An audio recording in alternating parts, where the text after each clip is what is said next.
Life is a process. We are always working on making improvements at a pace that works differently for each person. By constantly reassessing our thoughts and actions, we can know where to make changes to meet our goals. Here are 10 questions to ask yourself frequently. Write them down and look at them on a regular basis to help know yourself better and navigate your course with clarity and awareness.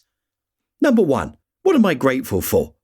Having an attitude of gratitude is more than just being thankful for all the good stuff you have acquired. Being grateful shapes our perspective, which in turn spills over into all areas of our lives. Motivational speaker Tony Robbins says, being grateful activates different parts of your brain, causing chemical reactions that affect both mental and physical health.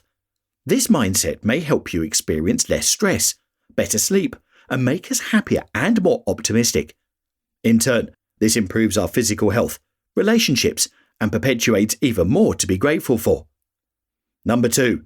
What am I thinking? Being aware of your thoughts is vital to a healthy mindset. The term monkey mind came from Buddhist teachings, describing how thoughts can jump from one thing to another, similar to how a monkey would jump from tree to tree. When your thoughts are constantly distracted, it becomes difficult to focus on any one thing. Ask yourself, what are you thinking about at any given time? Is it a positive thought, or are you spiraling downward in negative self-talk? Identify your thoughts and make a conscious assessment about them. If you're having a hard time taming your monkey mind, you might try taking a few minutes to breathe or meditate until you can take control. Negative thinking can be toxic. Positive thinking puts you in a position of acceptance and possibilities. Staying positive does not mean everything will turn out okay. Rather, it means you will be okay, no matter how things turn out. Number 3. Am I acting according to my principles?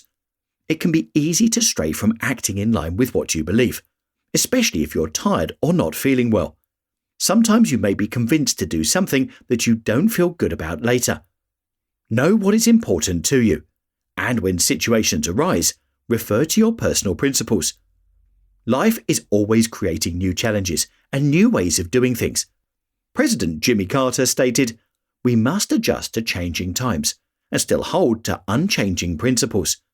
What you value can be your guide to what action to take.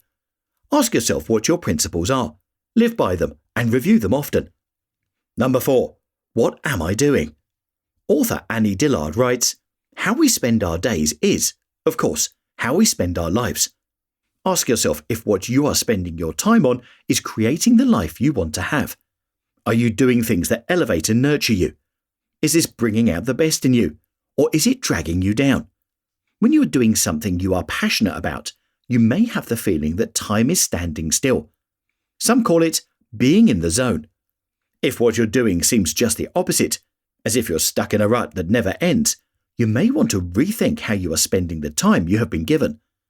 Stephen Covey, author of 7 Habits of Highly Effective People, wrote, "The key is not to prioritize what's on your schedule, but to schedule your priorities." Number 5. Who am I spending my time with? Have you heard the saying, birds of a feather flock together?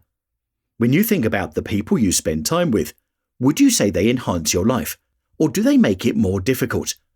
Are you spending time in places that are enriching and inspiring, or are they more frustrating and stressful?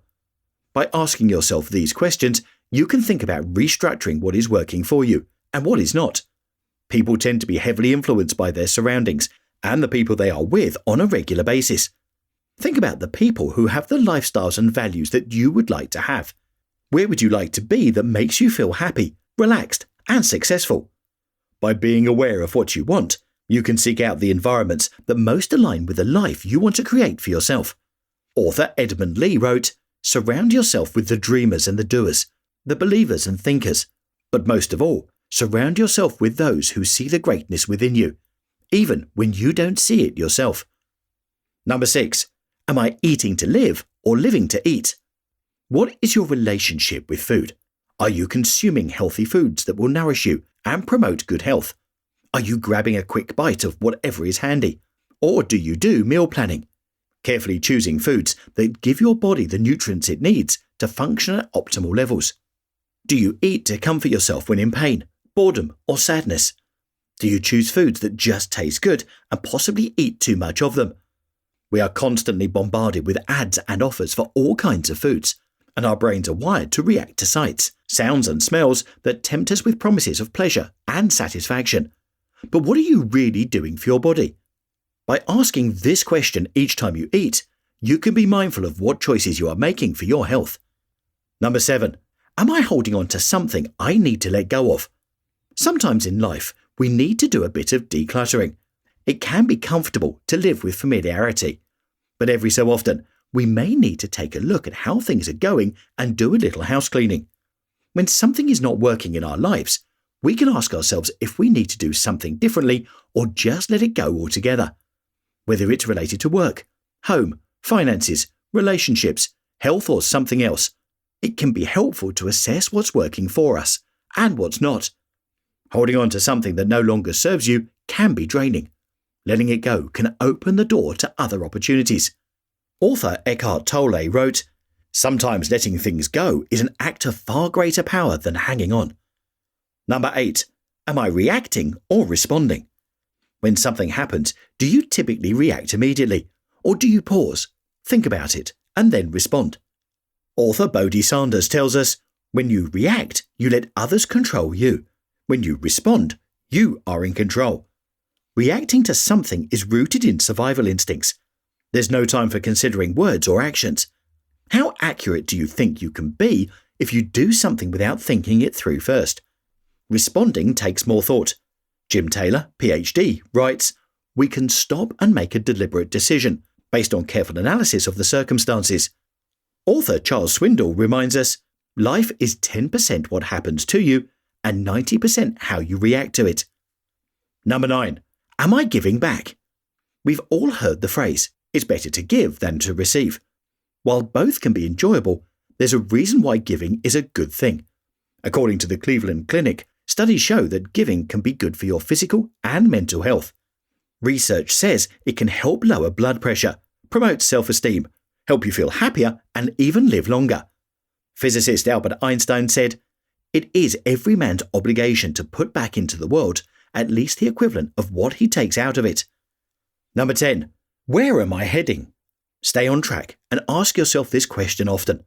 You wouldn't get in your car and have no idea what direction you're going or what your destination might be. Have a goal and always ask yourself if what you're doing now is pointing you in the right direction. Indian leader Gandhi stated, "The future depends on what we do in the present." By checking in with yourself often, you can be sure to be more in alignment with the life you want to create and acquire an awareness of how to stay on track to get there. Would you like a 2-page PDF summary of this video? Click here and I'll send it over to you. If you are already subscribed to my free Art of Improvement email newsletter, then there's a copy of it already waiting in your inbox. Thank you for watching and have an awesome week.